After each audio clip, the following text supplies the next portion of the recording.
At first glance, this doesn't even look like a real truck.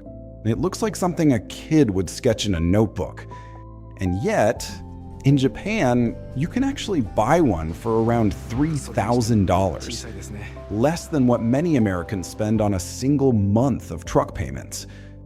20 years ago, a truck this small probably looked like a sign that you couldn't afford anything better. Today, it's becoming something millions of Americans wish they could own. Not because it's cheap, because it represents a kind of freedom that's becoming harder to buy. That's the paradox. While American trucks keep getting bigger, heavier, and more expensive, this tiny Japanese truck keeps making one uncomfortable question impossible to ignore. If something this simple can make people happier, why can't Americans even buy one?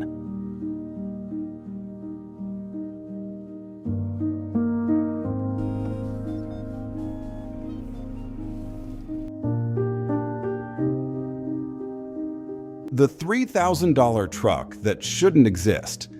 At first, it almost looks like a toy. Park it next to a Ford F-150 and it barely reaches the height of the truck's hood. Its entire body is shorter than many full-size American pickups are wide. Yet this is a real truck. In Japan, vehicles like this are known as K-trucks.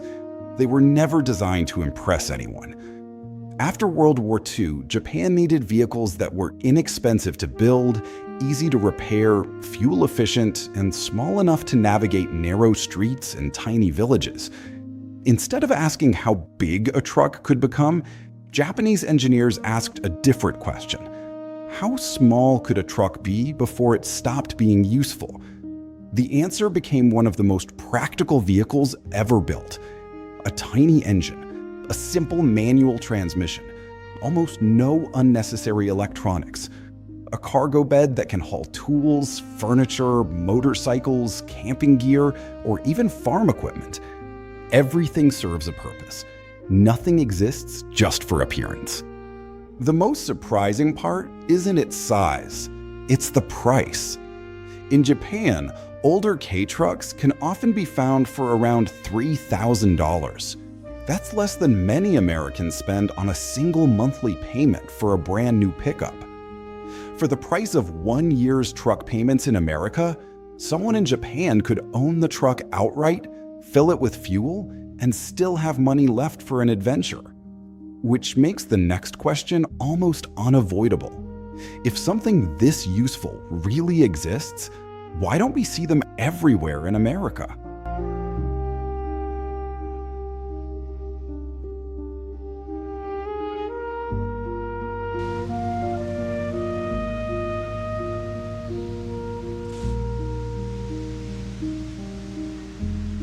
The truck that makes simple feel like an adventure.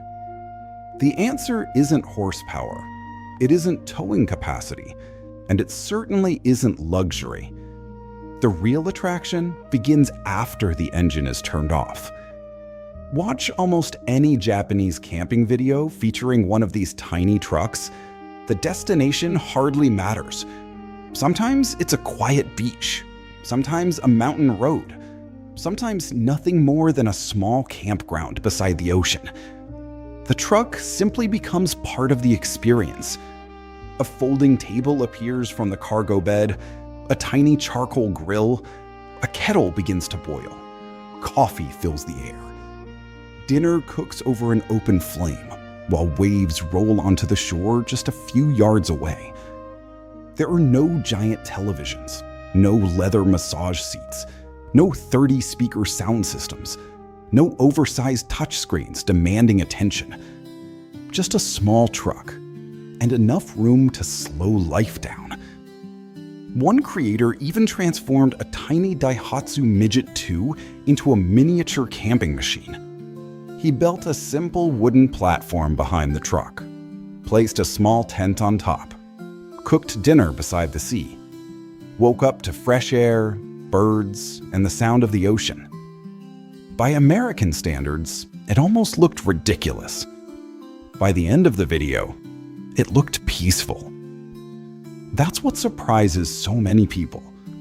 The truck isn't creating happiness. It's simply removing everything that gets in the way of it. Instead of asking, "What else can I add?" these tiny trucks quietly ask, "What can I live without?"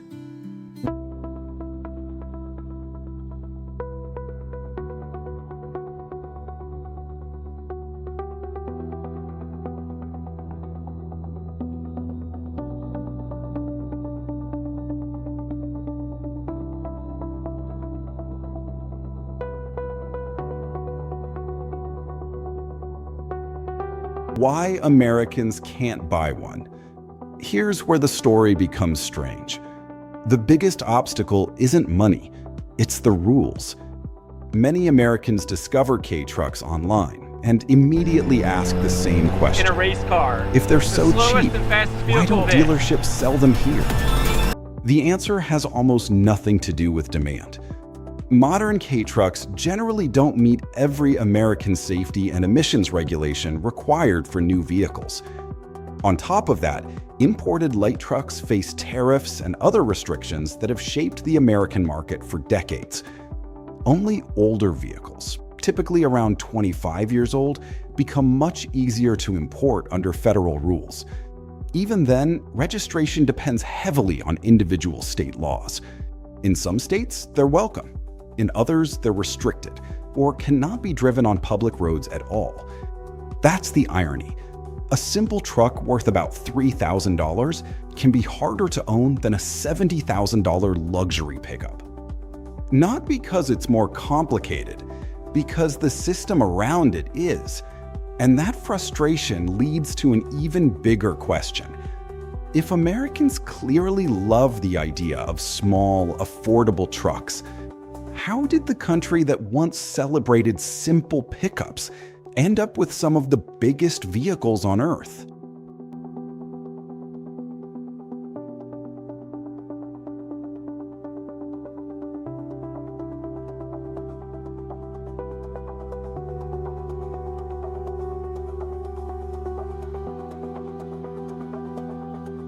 When did America stop building small trucks?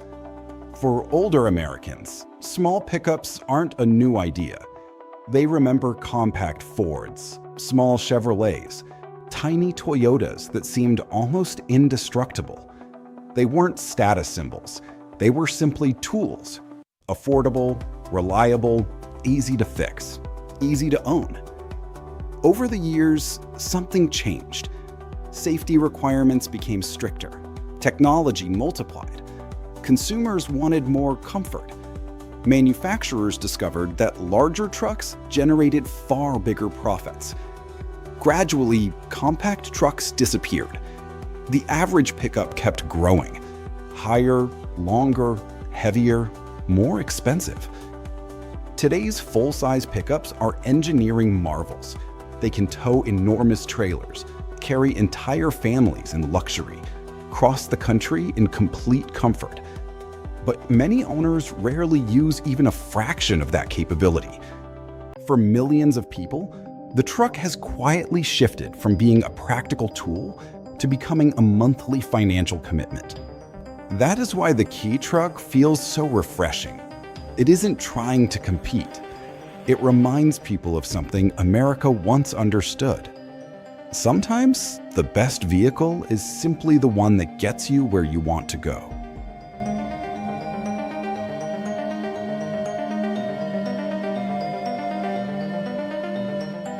The price of buying freedom.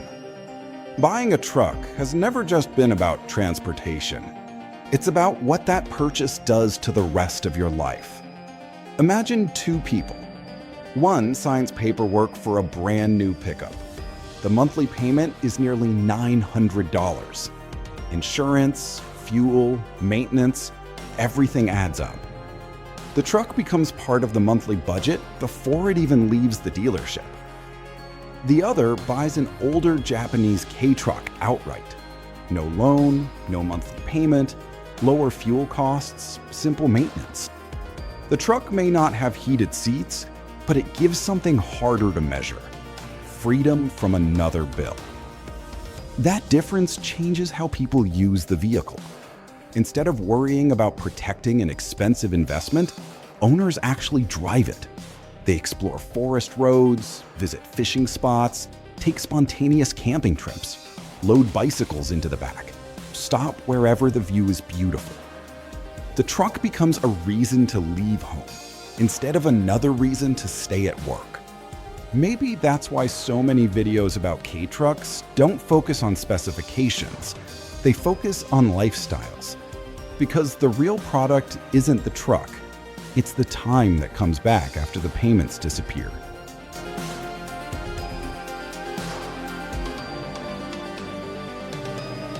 The truck Americans keep seeing, but can't really have. Perhaps the most painful part of this story is that Americans know these trucks exist. They watch them every day, on YouTube, on Instagram, on travel channels from Japan. Every video makes ownership seem wonderfully simple. Someone parks beside a lake, folds down a small chair, brews coffee, sleeps under the stars, wakes up with almost nothing to worry about. Millions of Americans watch and immediately imagine themselves there. Then reality arrives. Import paperwork, shipping costs, the 25-year rule, different state regulations, insurance questions, registration restrictions.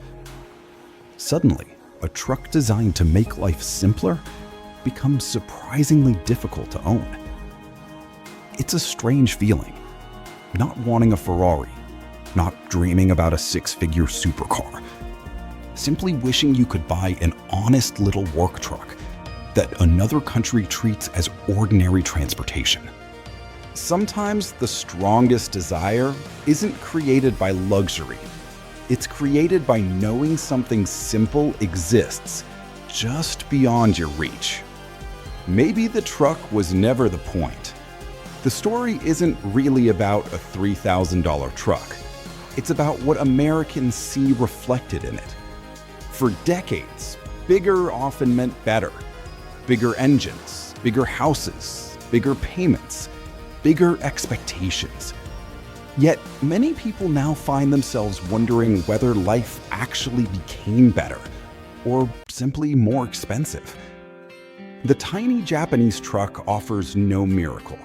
It doesn't promise success. It doesn't promise status. It doesn't promise luxury. It offers something much quieter. Enough. Enough space. Enough capability. Enough money left over to actually enjoy life.